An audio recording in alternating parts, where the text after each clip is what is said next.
బాబాకు తెలిపి బాబా సమ్మతితోనే చేస్తూ ఉన్నారు మండలి వారు. పాశ్చాత్య దేశాల నుండి వస్తూ ఉన్న తన ప్రేమికులకు ఏర్పాట్లు చేయడం పైన బాబా ఎక్కువ దృష్టి పెట్టారు. పాశ్చాత్య దేశాల నుండి వస్తూ ఉన్న ప్రేమికుల గురించి ప్రత్యేకంగా ఎక్కువ గమనాన్ని చూపిస్తున్నారు బాబా. మణి ఆర్నవాస్‌కు రాసిన ఉత్తరంలో బాబా పాశ్చాత్య ప్రేమికులు బొంబాయిలో ప్లేన్ దిగగానే నేరుగా వారు పూనా వచ్చి బాబాను మరియు మెహరాను మొదట కలవాలని, ఇతర తూర్పు దేశ ప్రేమికులు ఎవ్వరూ బొంబాయికి వెళ్లి వారిని ఎయిర్‌పోర్ట్‌లో కలవకూడదు అని ఉత్తరం రాయించారు. 1962 నవంబర్‌లో జరిగిన ఈస్ట్ వెస్ట్ గ్యాదరింగ్ అంతకు ముందు ఎన్నడూ మండలి వారు చూసి ఉండని ఒక అద్భుతమైన సమావేశం. దర్శన కార్యక్రమం ప్రారంభం అవ్వడానికి ముందు బాబా ఆరోగ్యం బాగా క్షీణించిపోయింది. బాబా ఈస్ట్ వెస్ట్ గ్యాదరింగ్ ప్రారంభానికి ముందు చాలా అనారోగ్యం అంటారు బావూజీ. బాబాకు కడుపు నొప్పి, కండరాలకు సంబంధించిన నొప్పి, జ్వరము, తుంటి నొప్పి ఎక్కువయ్యాయి. ఎలాంటి చికిత్స బాబాకు మేలు చేయలేకపోయాయి. అక్టోబర్ 21వ తారీఖు బాబా తన పాశ్చాత్య ప్రేమికులకు ఇలా కేబుల్ పంపించారు. నా ఆరోగ్యం చాలా క్షీణించింది. కానీ ఈస్ట్ వెస్ట్ గ్యాదరింగ్ సమయంలో మీ ప్రేమ నాకు సహాయపడుతుంది అని కేబుల్ ఇప్పించారు బాబా. డాక్టర్ గోహెర్ ఈ విషయం గురించి ఇలా అంటారు. బాబా ఆరోగ్యం దర్శన కార్యక్రమం ముందు ఎప్పుడూ ఇలాగే క్షీణించేది.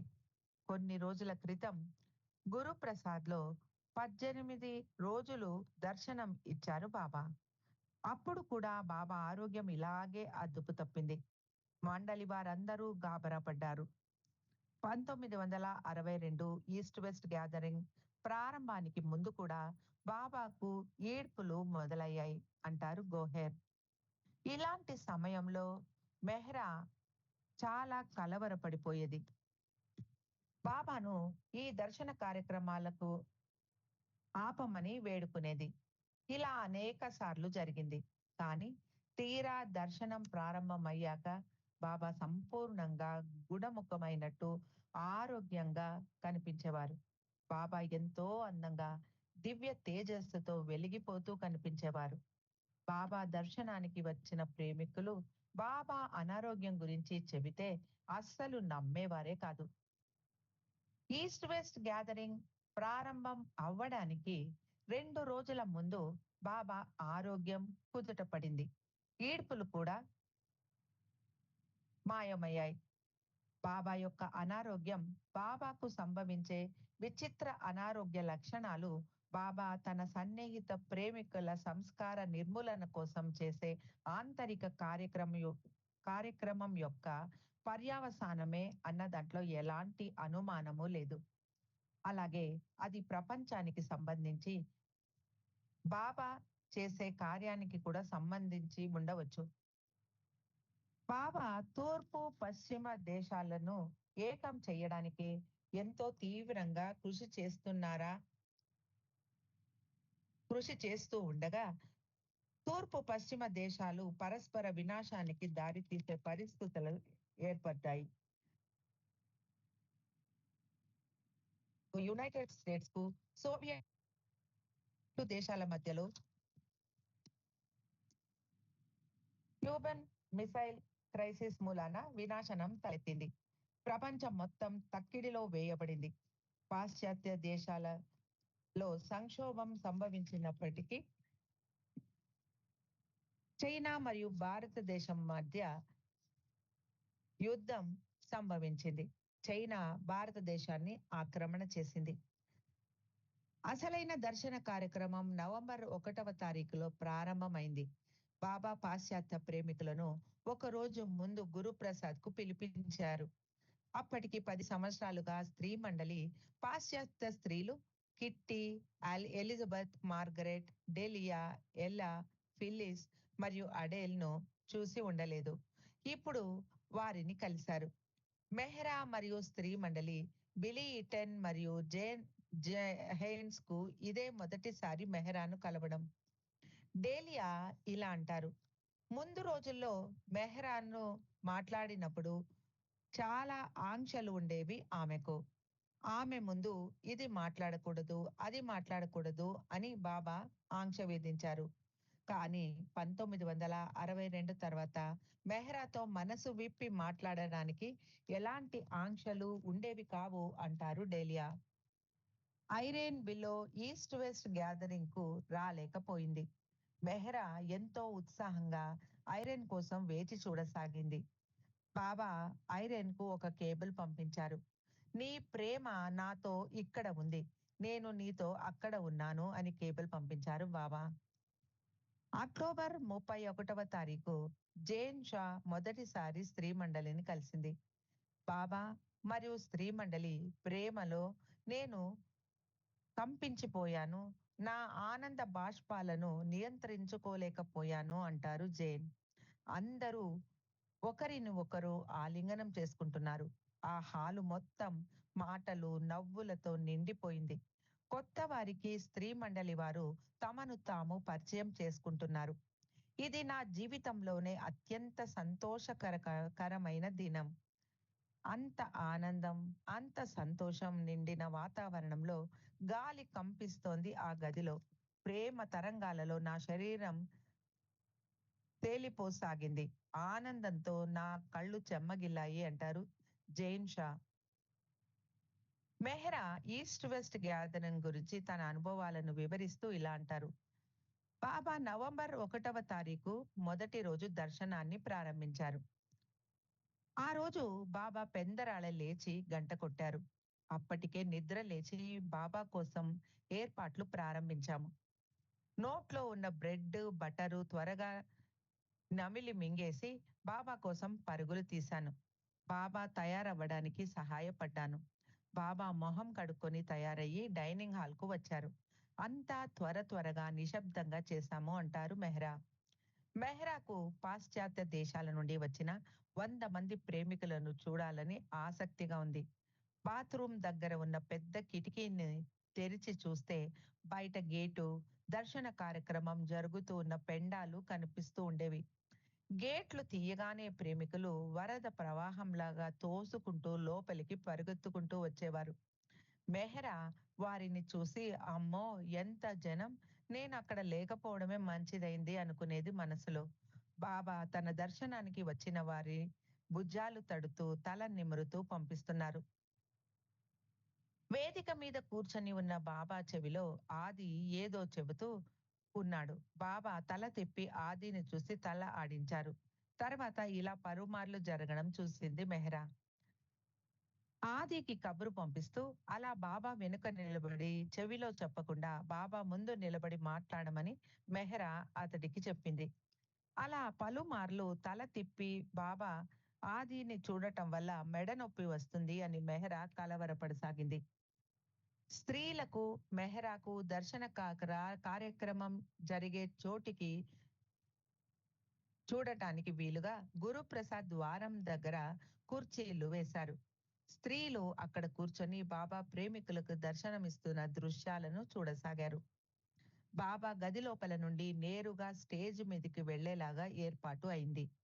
బాబా మెడలో రోజాపూల మాల వేసుకొని ఎంతో అందంగా కనిపిస్తున్నారు. అందరూ బాబాకు జయ జయ ధ్వానాలు చేస్తున్నారు. బాబా ఎంతో అందంగా వెలిగిపోతూ కనిపిస్తున్నారు.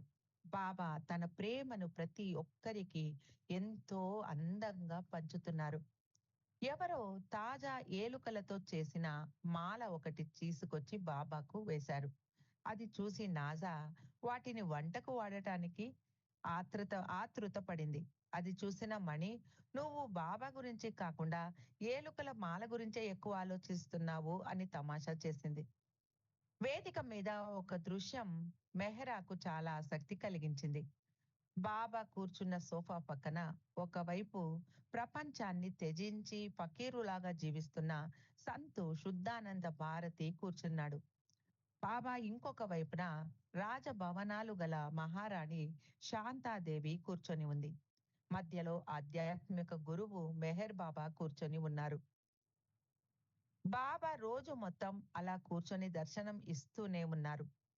బాబా ఆరోగ్యం అంత బాగా లేదు. బాబాకు కొంచెం బలం రావడానికి ద్రా ద్రాక్ష రసంలో ప్రోటీన్ పౌడర్ కలిపి బాబా సోఫా వెనుక సిద్ధంగా పెట్టింది గోహెర్. బాబా నీరు కావాలని అడిగినప్పుడల్లా ఏరుచ్ ఆ ద్రాక్ష రసాన్ని బాబాకు ఇచ్చేవాడు. ఆ ద్రాక్ష రసాన్ని తాగి చూసి అది పుల్లగా లేదు, తీయగానే ఉంది అని నిర్ధారణ చేసుకున్నాకే మెహ్రా దాన్ని బాబాకు పంపడానికి ఒప్పుకుంది. నవంబర్ 1వ తారీఖు మధ్యాహ్నం ఎవ్వరూ ఎదురు చూడని విధంగా పెద్దగా కుంభవృష్టి కురిసింది. పాశ్చాత్యులందరూ తడిసి ముద్దయిపోయారు. బాబా పాశ్చాత్య స్త్రీలను లోపలికి వెళ్లి స్త్రీ మండలి దగ్గర ఉన్న బట్టలు మార్చుకుని రమ్మన్నారు. వారు లోపలికి వెళ్లి స్త్రీ మండలి వారు ఇచ్చిన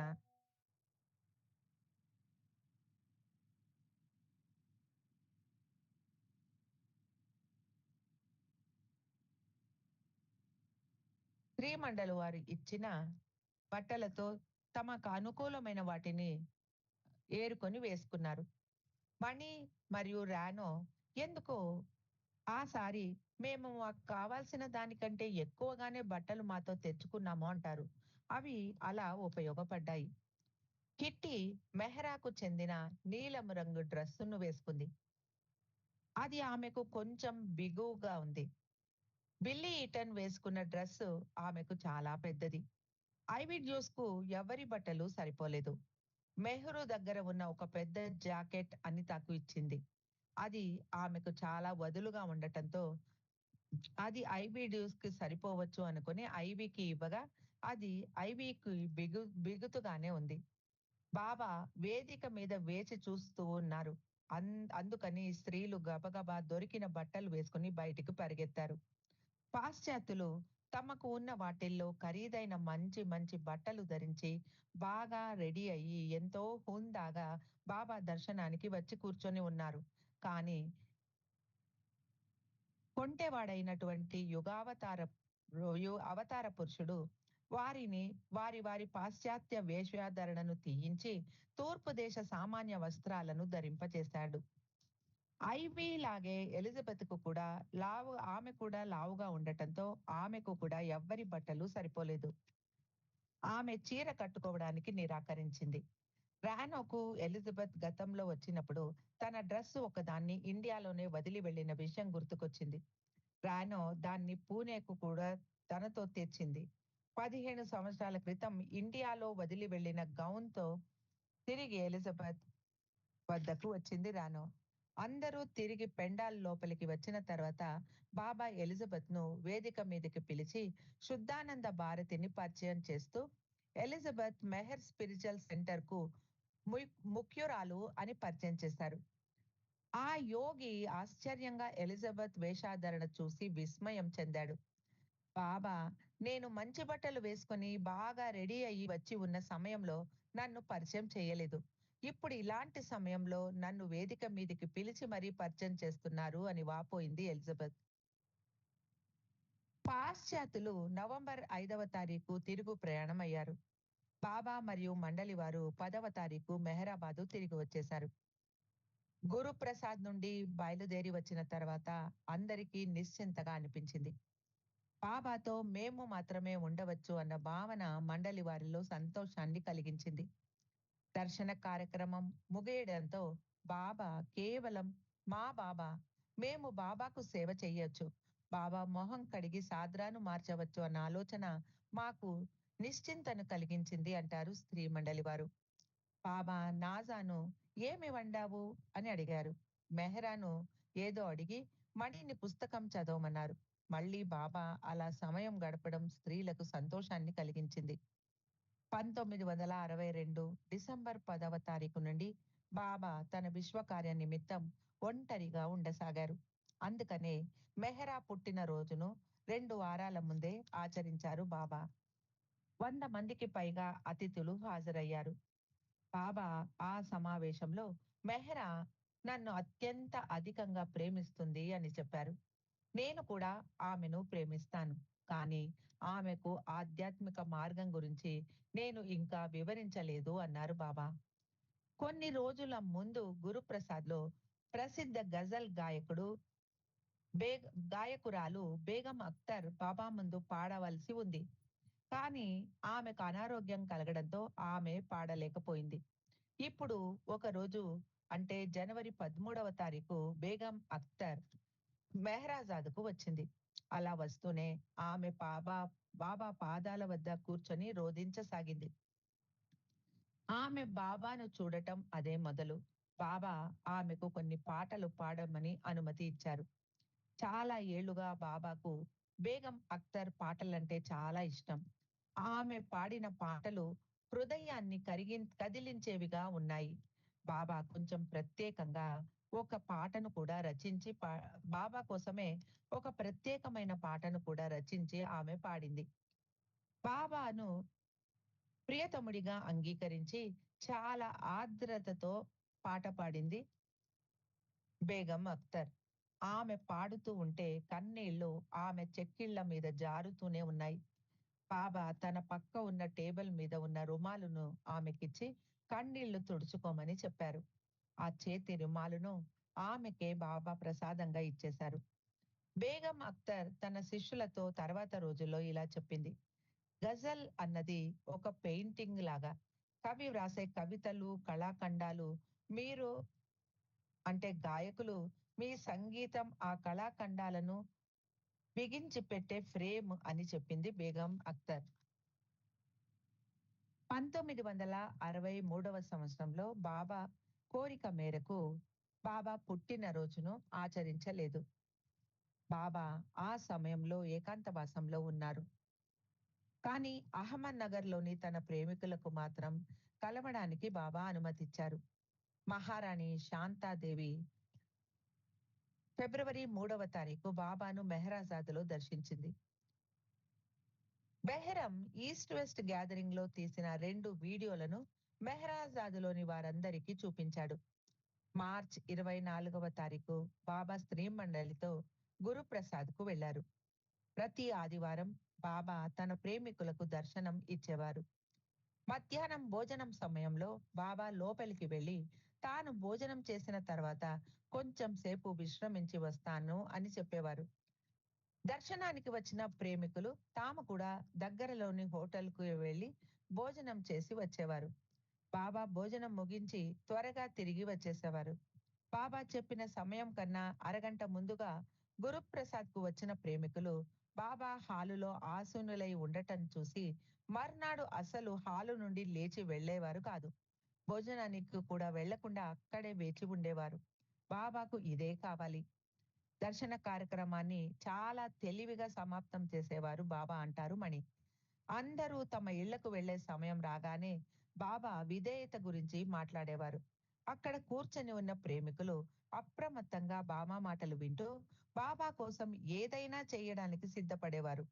కొండ మీద నుండి కిందికి దూకమని బాబా చెబితే దూకడానికి కూడా వారు సిద్ధంగా ఉన్నారు అన్నట్టు ఆ పరిసరాల్లో అంతటి సంసిద్ధత కనిపిస్తూ ఉండేది. అలా అందరూ సిద్ధంగా ఉత్తేజులుగా ఉన్న సమయంలో బాబా వారిని ఉద్దేశించి మీరు ఇప్పుడు మీ ఇళ్లకు వెళ్ళే సమయమైంది ఇక వెళ్ళండి అని చెప్పేవారు. 3 నిమిషాలలో గురుప్రసాద్ ఖాళీ చేసి వెళ్ళాలి అని చెప్పేవారు బాబా. అందరికీ తాము బాబా ఉపాయం చేత మోసపోయాము అని అర్థమయ్యేది కాదు. అందరూ ముక్కుతూ, ములుగుతూ, నవ్వుకుంటూ వెళ్ళేవారు. ఎవ్వరికీ వారే తాము ఆఖరున ఆ హాలు లోపల నుండి బయటికి వెళ్ళాలి అని అనుకునేవారు. గురుప్రసాద్‌లో బాబా ఇచ్చే దర్శనం గురించి మణి ఇలా అంటారు. బాబా అలా దర్శనం ఇచ్చే సమయంలో ఒక చిన్న పిల్లవాడిని పలకరిస్తూ ఉన్నప్పుడు, ఒక ముసలివాడిని, ఒక రైతునో, ఒక విద్యావంతుడినో, ఒక తత్వవేత్తనో ఎవ్వరితో మాట్లాడినా వారి స్థాయికి దిగి వచ్చి ఎలాంటి ఆడంబరము లేకుండా ఎంతో సహజంగా వ్యవహరించేవారు. ఆ వచ్చిన వ్యక్తి ఒక నిజమైన స్నేహితుడని ఒక నిజమైన స్నేహితుడిని కలిసిన తృప్తితో, సంతోషంతో, నవ్వు మొహంతో వెనుదిరిగి వెళ్ళేవారు. అక్కడికి వచ్చిన ప్రతి ఒక్కరూ తాము బాబాకు ఎంతో ప్రీతిపాత్రలం, ఎంతో ముఖ్యులం అన్న సంతృప్తి పొందేవారు అంటారు మణి. ఆలు కంబట్ట మరియు ఆమె బంధువు టెహ్మినా ఉమ్రిగర్ బాబా దర్శనం కోసం బొంబాయి నుండి వచ్చి పూణేలో హోటల్లో ఉండేవారు. ఒకసారి వారి ఇద్దరు గురుప్రసాద్ ముందు నడిచి వెళుతూ ఉన్నప్పుడు వరండాలో స్త్రీ మండలితో కూర్చొని ఉన్న బాబా వారిద్దరిని చూసి ఆ విషయం స్త్రీ మండలితో చెప్పారు. తర్వాత ఆలుకు బాబా తమను గమనించిన విషయం తెలిసి ఎంతో సంతోషం కలిగింది. ఒకరోజు ఆలు మరియు టెహ్మినా బజారుకు షాపింగ్ వెళ్లారు. అదే సమయంలో బాబా వారి హోటల్కు కబురు పంపించారు తనను కలవమని. అపరూపం అపరూపంగా దొరికిన ఆ అవకాశాన్ని జారవిడుచుకోవడంతో అప్పటి నుండి ఆలు హోటల్ గది వదిలి ఎక్కడికి వెళ్లకుండా బాబా పిలుపు కోసమే వేచి చూస్తూ ఉండేది. ఒకసారి బాబా ఆలుకు కళ్ళజోడు పెట్టుకోకూడదు అని ఆజ్ఞ ఇచ్చారు. ఆలు కళ్ళజోడు లేకుండా చదవగలిగేది కానీ వ్యక్తుల మొహాలను పోల్చుకోలేకపోయేది. ఆమె బాబాను కలవడానికి వచ్చినప్పుడు బాబా తన చేతి వేళ్లను చూపిస్తూ ఇది ఎంత అని అడిగేవారు. బయట గేట్ దగ్గర ఉన్నవారు కనిపిస్తున్నారా అని అడిగేవారు. బాబా నా ముందర కుర్చీలో కూర్చున్న మీ మొహమే నాకు సరిగ్గా కనిపించడం లేదు. ఇక గేట్ దగ్గర ఉన్నవారు నాకెలా కనిపిస్తారు అని చెప్పేది ఆలు. మే నెల మీ తెల్లటి సాదరాను చూసే నేను మిమ్మల్ని గుర్తిస్తున్నాను అని చెప్పేది ఆలు. నీకు నా మొహం కనిపించడం లేదా అని అడిగేవారు బాబా. లేదు బాబా అని చెప్పేది ఆలు. 2, 3 సంవత్సరాల తర్వాత మెహ్రా కల్పించుకుంటూ బాబా ఆలుకు కళ్ళజోడు పెట్టుకోవడానికి అనుమతి ఇవ్వండి. దూరంగా ఉన్న వస్తువులను చూడలేక ఆమె చాలా అవస్థ పడుతోంది అని వేడుకుంది. దాంతో బాబా ఆ ఆదేశాన్ని ఆమెకు రద్దు చేశారు. ఒకరోజు గురుప్రసాద్‌లో పాట పాడవలసిన గాయని రావాల్సిన సమయానికి రాలేకపోవడంతో బాబా ఆలును పాట పాడమన్నారు. తనకు పాడడం రాదని, తన గొంతు అంతా బాగుండదని ఆలు సందేహించింది. పర్వాలేదు ఎలా వస్తే అలా పాడు అన్నారు బాబా. ఏ పాట పాడాలి అని ఆలోచిస్తూ ఉన్న ఆలుకు గతంలో తాను విన్న ఒక పూరితమైన పాట గుర్తుకు వచ్చింది. ఆ పాట విన్నప్పుడు భగవంతుడా తనకు మంచి గొంతు ఉండి ఉంటే ఈ పాటను బాబా ముందు ఎంత బాగా పాడేదాన్ని అనుకుంది ఆలు. ఇప్పుడు ఆ పాట పెద్ద గొంతుతో బాబా ముందు పాడసాగింది. నా కనురెప్పలతో నీ ప్రాంగణాన్ని ఊడుస్తాను అన్న అర్థం వచ్చే పాట అది.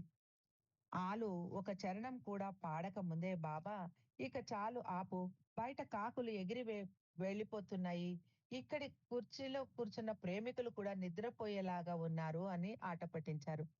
అక్కడ ఉన్న వారికి బాబా కావాలని ఆలును ఆట పట్టిస్తూ అపహాసం చేస్తున్నారు అని అనిపించింది. కానీ బాబా ఆలు మనసులోని కోరికను తీర్చడానికే అలా చేస్తున్నారు అని ఎవ్వరికీ తెలియదు. ఆలుకు బాబా ముందు ఆ పాటను పాడటానికి ఎంతో ఆతురతతో ఎదురు చూస్తూ ఉంటుందో బాబాకు మాత్రమే తెలుసు. బాబాకు భోజనం బింద్రా హౌస్ నుండి వచ్చేది. స్త్రీలకు మరియు మండలి వారికి దగ్గరే ఉన్న జాల్ దోరాబ్జీ నడుపుతూ ఉన్న ఎడ్వర్డ్ హోటల్ నుండి వచ్చేది. పూనాలోని జొరాస్ట్రియన్ కుటుంబాలకు పెళ్లిళ్ళు, నవరోజ్ లాంటి వేడుకలకు జాల్ భోజనం సప్లై చేసేవాడు. అలాంటి విందు భోజనాలకి ఆర్డర్ వచ్చినప్పుడు గురుప్రసాద్‌కు కూడా ఆ భోజనాన్ని పంపించేవాడు జాల్. అలా జాల్ పంపించిన భోజనంలోని కొన్ని తినుబండారాలను బాబా ఆకలి అన్నప్పుడు బాబాకు ఇచ్చేవారు స్త్రీ మండలి వారు. బాబా ఆ తినుసులు తిని ఆ వేడుక చేసుకుంటున్న వారి ఆహ్, అదృష్ట అదృష్టం. బాబా ఆ తినుసులు తినడం ఆ వేడుక చేసుకుంటున్న వారి అదృష్టం.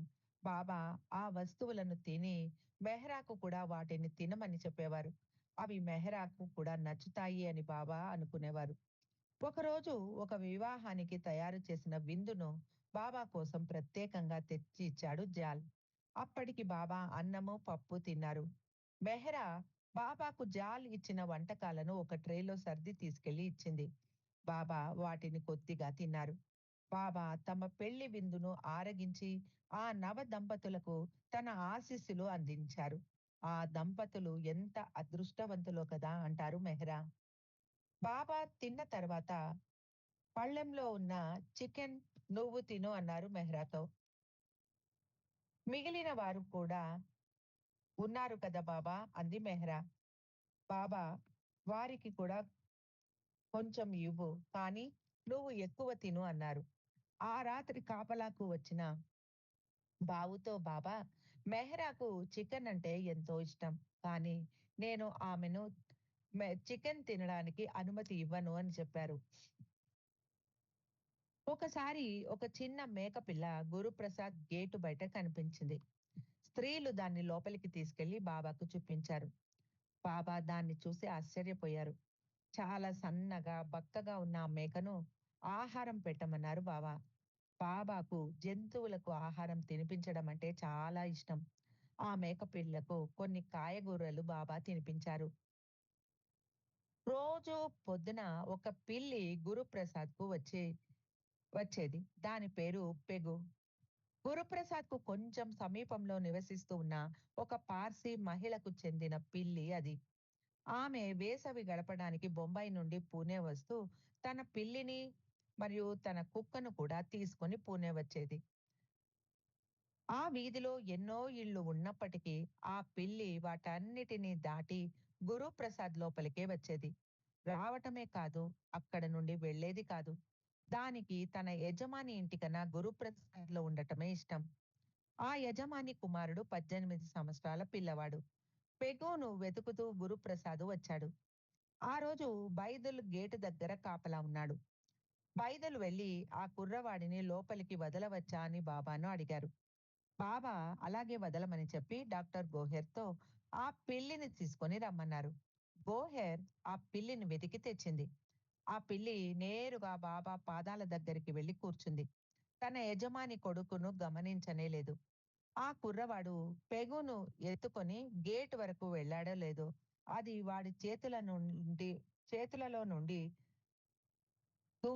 దూకి మళ్ళీ పరిగెత్తుకుంటూ లోపలికి వచ్చేసింది. మర్నాడు ఆ పిల్లవాడి తల్లి గురుప్రసాద్‌కు వచ్చింది. బాబాను మరియు స్త్రీ మండలిని కలిసింది. ఆమె చాలా మంచి స్త్రీ. భక్తి శ్రద్ధలు కలిగిన మహిళ. తాను బాబా ముందు పాట పాడవచ్చా అని అడిగింది ఆమె. హార్మోనియం వాయిస్తూ ఒక భక్తి పాటను పాడింది. అలా ఆ పిల్లి ఆమెకు, ఆమె కొడుకుకు కూడా బాబా దర్శనం చేయించింది. వారిద్దరిని బాబా వద్దకు తీసుకొచ్చింది. పూణేలో బాబా ఆరోగ్యం చాలా బాధించింది. మల విసర్జన చాలా నొప్పితో ఉండేది. బాబాను హాస్పిటల్‌కు తీసుకెళ్లి పరీక్షలు చేయించారు. ఆ రిపోర్ట్‌ల ప్రకారం blood pressure, blood sugar, cholesterol count చాలా ఎక్కువగా ఉన్నట్టు తేలింది. బాబా మెడ నొప్పి కూడా ఎక్కువగా ఉండేది. బాబా వెన్నెముకలో ఒక నరం వత్తుకొని నొప్పి కలిగించేది. ఆ నొప్పి తగ్గించడానికి డాక్టర్ గోహెర్ మెడకు కాలర్ వేసుకుంటే నొప్పి తగ్గుతుంది అని సూచించింది. ఆ కాలర్ వేసుకుంటే బాబాకు చాలా సౌకర్యంగా ఉంది. నోరు తెరవడానికి కూడా కష్టంగా ఉండేది. భోజనం చేయాల్సి వచ్చినప్పుడు ఆ కాలర్ వేసుకొని భోజనం చేయడం కష్టం. కాబట్టి ఆ కాలర్ తీసేసి భోజనం చేయాల్సి వచ్చేది. ఆ కాలర్ తాము వేసుకొని చూసిన స్త్రీలు 5 నిమిషాలు కూడా వేసుకోలేకపోయారు. ఇక బాబా ఆ కాలర్‌ను జీవితాంతం ఎలా భరించాలో అనుకున్నారు స్త్రీలు. జూన్ 30వ తారీఖు బాబా మరియు మండలి వారు పూణే నుండి మెహ్రాసాదు తిరిగి వచ్చారు. బాబా మెహ్రా చేయి పట్టుకుని ఇంటి లోపలికి వెళ్ళేటప్పుడు సే సేవ్ అన్న పని మనిషి ఒక టెంకాయను బాబా చుట్టూ దిగతీసి దృష్టి తీసి కొట్టింది. తర్వాత బాబా మెహ్రా మెడలో పూలమాల వేసింది. అప్పటి నుండి ప్రతి సంవత్సరం బాబా మరియు మెహ్రా గురుప్రసాద్‌లో ఉండి తిరిగి వచ్చినప్పుడు ఆమె ఇలాగే చేసేవారు. ఇప్ ఇప్ ఇంటి లోపలికి వెళ్ళగానే బాబా వెంటనే మస్తాన్‌ను తీసుకురమ్మని, దానికి తినడానికి ఆహారం పెట్టేవారు. బాబాకు మస్తాన్ అంటే ఎంతో ప్రేమ. మస్తాన్‌కు కూడా బాబా అంటే ఎనలేని ప్రేమ. మెహ్రా మస్తాన్‌ను ఇంటి దగ్గర ఉన్న పొలాలలో వాకింగ్ తీసుకెళ్లేది. ఒక యువకుడు అక్కడ దగ్గరలో తన ఆవులను మేపుతున్నాడు. మస్తాన్ ఆ ఆవును చూసి మొరగసాగింది. మెహ్రా చేతిలో ఉన్న తాడును విడిపించుకొని ముందుకు ఉరికింది మస్తాన్. దాని పెద్ద ఆకారం చూసిన ఆ యువకుడు భయంతో అక్కడ ఉన్న ఒక రాయిని తీసి మస్తాన్ మీదికి విసిరాడు. మెహ్రా మస్తాన్ వెనుకే పరిగెత్తుకుంటూ వస్తోంది. ఆ యువకుడు విసిరిన రాయి కాస్తలో మెహ్రాకు తగలకుండా పక్కన పడింది. ఈ శబ్దం విని మెహ్రూ మరియు తోట పని చేసే వ్యక్తి ఇద్దరూ పరిగెత్తుకుంటూ వచ్చారు. మస్తాన్ను పట్టుకొని దాని మెడకు తాడు కట్టి ఆ యువకుడిని బాబా వద్దకు తీసుకొచ్చారు. బాబాకు విషయం తెలిసి ఆ యువకుడిని దండిస్తూ, నువ్వు చేసిన పని గురించి నీకు ఏమైనా తెలుసా? నువ్వు ఈమె మీదికి రాయి విసిరావు. భవిష్యత్తులో ప్రపంచం మొత్తం ఆమెను పూజిస్తారు అని బాబా ఆ వ్యక్తిని మందలించారు. మస్తాన్‌కు కొంచెం కూడా కష్టం కలగకుండా చూసుకునేవారు బాబా. తన వద్ద ఉన్న అన్ని జంతువుల కంటే కూడా మస్తాన్ అంటే బాబాకు ఎక్కువ ప్రేమ. ఒకసారి మస్తాన్ గురించి బాబా ఇలా అన్నారు. మస్తాన్ గనుక చనిపోతే అది నేరుగా మానవ జన్మ తీసుకునేలా చేస్తాను. అది ఒక పురుషుడిగా జన్మించేలాగా చూస్తాను. మామూలు మానవుడిగా కాదు, ఒక మంచి వ్యక్తిగా, భగవంతుణ్ణి ప్రేమించే వ్యక్తిగా, ఒక అద్భుతమైన జన్మ తీసుకునేలాగా చేస్తాను అన్నారు బాబా.